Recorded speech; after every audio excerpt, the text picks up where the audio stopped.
Welcome back to the BS Bourbon channel, where we kind of BS about bourbon every now and then. But today, we're not BSing about bourbon. We're going to BS about American single malt. Now, this is the Perpetual Whiskey Project. Who are they? I have no idea. If you go on their Instagram, they literally have one post. This is a brand new product. And I honestly, until this showed up at my doorstep, knew nothing about them. So we're going to just go with it and see what the heck's going on. So let me tell you the little bit that I know about this. So this is distilled, and here's the thing. When I'm looking at a bottle, the first thing I do is I go to the back. And I look at the back, and if it says distilled, blended, and bottled by Clearbrook Distilling, Elmsford, New York, I know that I'm looking at a not sourced product. They're making this all themselves, and instantly my interest is piqued. If it says distilled in Kentucky, distilled in Indiana, whatever, on the back of the bottle, I'm like, automatically. I'm sorry. It's just the way it is. That's where I'm at right now. Now, this is a blend of whiskeys. So it's at 91 proof, 45.5. This is batch 1, bottle 276. And it's pulled from a range of unique whiskeys aged in a mix of used American oak barrels and sherry casks to ensure a depth of flavor and uncompromising complexity. Now,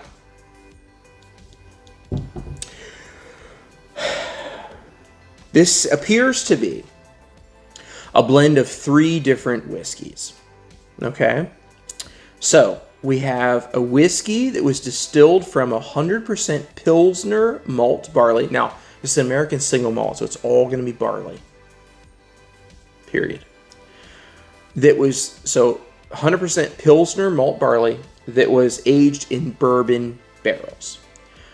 There's also a whiskey distilled from 75% heavily peat smoked and 25% Pilsner malt barley.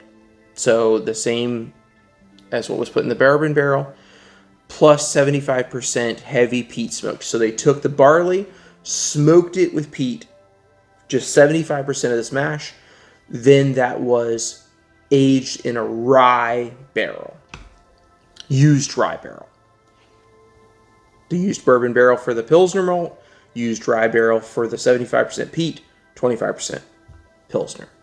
Then, the third whiskey is a sour wash whiskey aged in new charred American oak, then finished in PX sherry. So, there's a lot of stuff going on here. They say, for tasting notes, fruity esters, toffee notes, and a subtle touch of peat smokiness. On the palate, it's sweet flavors of sherry, red wine, that transition to complex, savory character with just the right amount of peat and smoke. Okay, so it came in this box. Came with 2 rocks glasses they're nice, heavy rocks glasses. So, cool. I'll use those. I'll definitely use them. Let's see what's what. Let's see. Now, so far, I have smelled this from the bottle.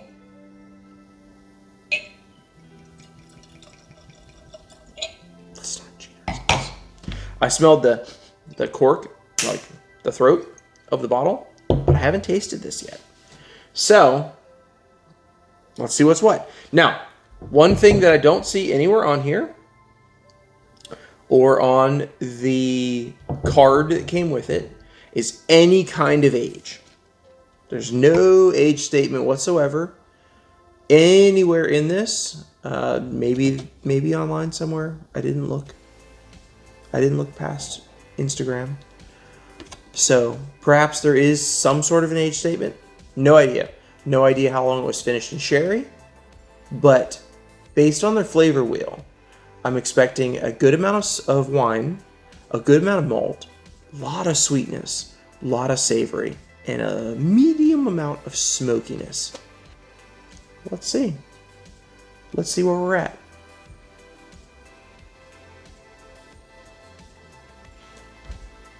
What the hell? Oh, that's weird.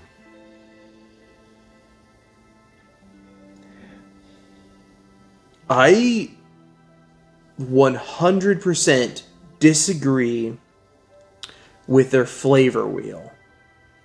That's weird. This is, in my opinion, quite floral. Almost gin type floral. It smells good as hell. What the fudge, dude? It's super oily, really thick legs. Not alligator tears, just hangers. Holy smoke, yeah. Oh. Now crocodile tears. Incredibly oily.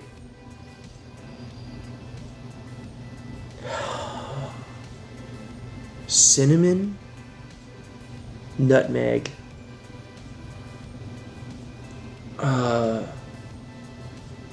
what's the stuff they put in gin? Crap. Having a brain fart. It's a lot of herbality. Oh my gosh. Wow, this is cool. And it's only... Did I say the proof point? 91. Yeah, I did say 91. Wow.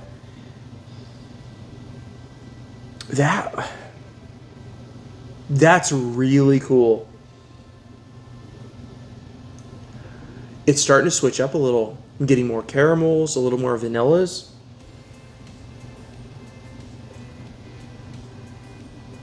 Honey, like a light honey.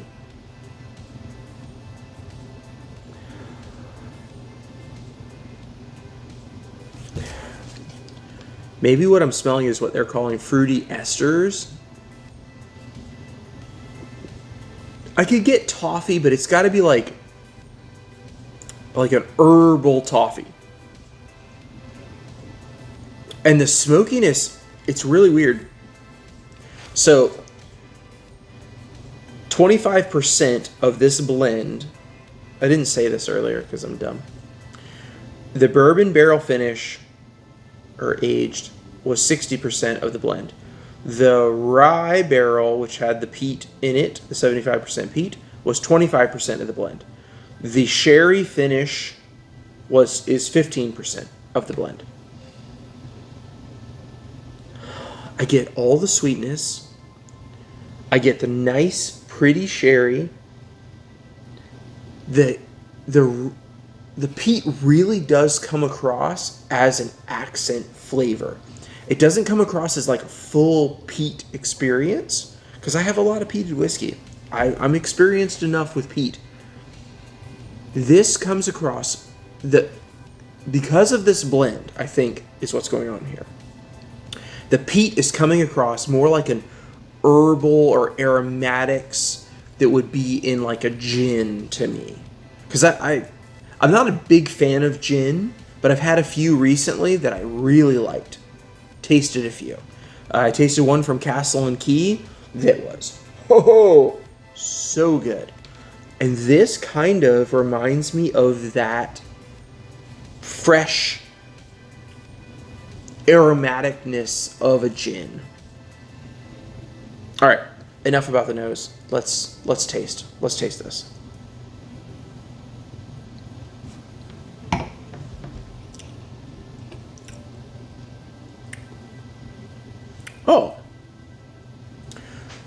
Oh, that's all right. What the heck? That's weird. Oh, it starts out gin forward, like feeling gin-like. Then it goes through a couple transitions where it goes nice caramel, sweetness, then into like an oaky slight. It's not like heavy oak, but an oakiness, and then into those sweet caramels and like custardiness with that herbality on top. That's weird. In case you didn't know, I like weird. That's weird. I think it's a little young though. It feels a little young. And I'm assuming, because I don't know, and it doesn't say, I'm assuming that the reason they're not saying how old it is because it's pretty young. And I think that this could use a few more years to really turn into something cool. Like, it says they have matured and developed over the years. Don't know how many.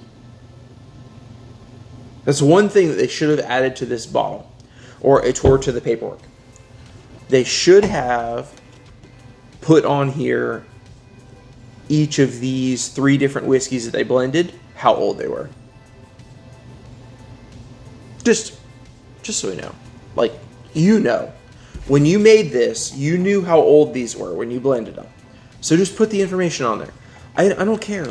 You're not putting it on the bottle, which is fine.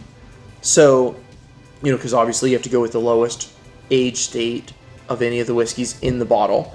So that's fine. Put it on here. Say that the ex-sherry was whatever it is, 2 years old, 3 years old, 1 year old, whatever it is. The rye is a year old, 2 years old, whatever it is. I don't care. I don't care how old it is. It would just be curious, it's curiosity's sake that I'd like to know how old each of these 3 whiskeys are that you're blending together. Just tell us. It doesn't matter. I mean, obviously you didn't put it on there because you think that if you did put it, it would be a negative. Because if you thought it was a positive, you would put it on the paperwork. You'd put it on the bottle. You would say, if that's just the way psychology works. I'm sorry. Let's not play around. If when you're putting together a whiskey, if you thought putting the age state would make it a value proposition or a selling feature, you would put the information. So I'm assuming that this is relatively young.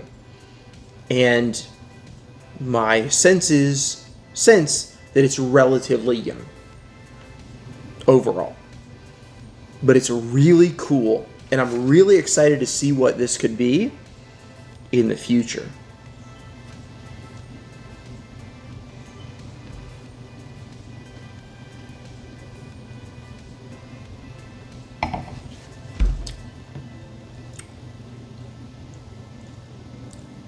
That's weird.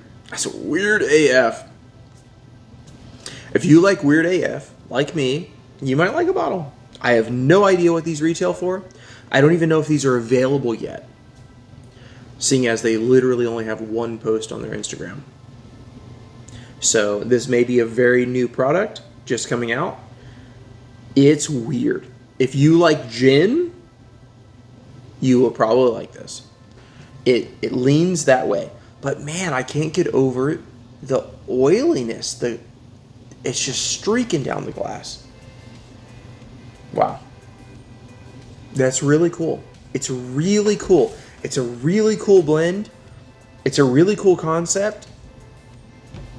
I like it. Now, would I buy one? I don't know what this costs.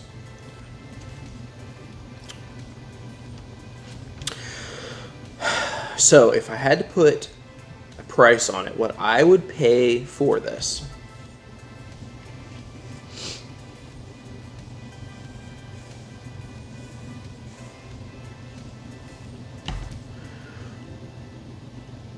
There's a lot that's going into this, and I appreciate that. For my personal flavor palette, what I'm getting out of it, I don't think I'd pay over $100 for this. The bottle itself. I mean, with glasses and all this stuff, it's probably more than that. But I don't know. I honestly think that in a few years, I hope they have more stocks of this aging. If they do a future release of this, because this is batch 1, so I'm assuming they're planning future batches.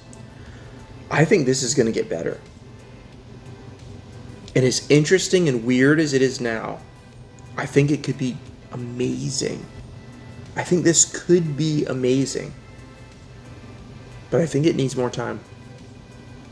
Check it out. See what you think. Let me know. Until next time, I hope you have a great day.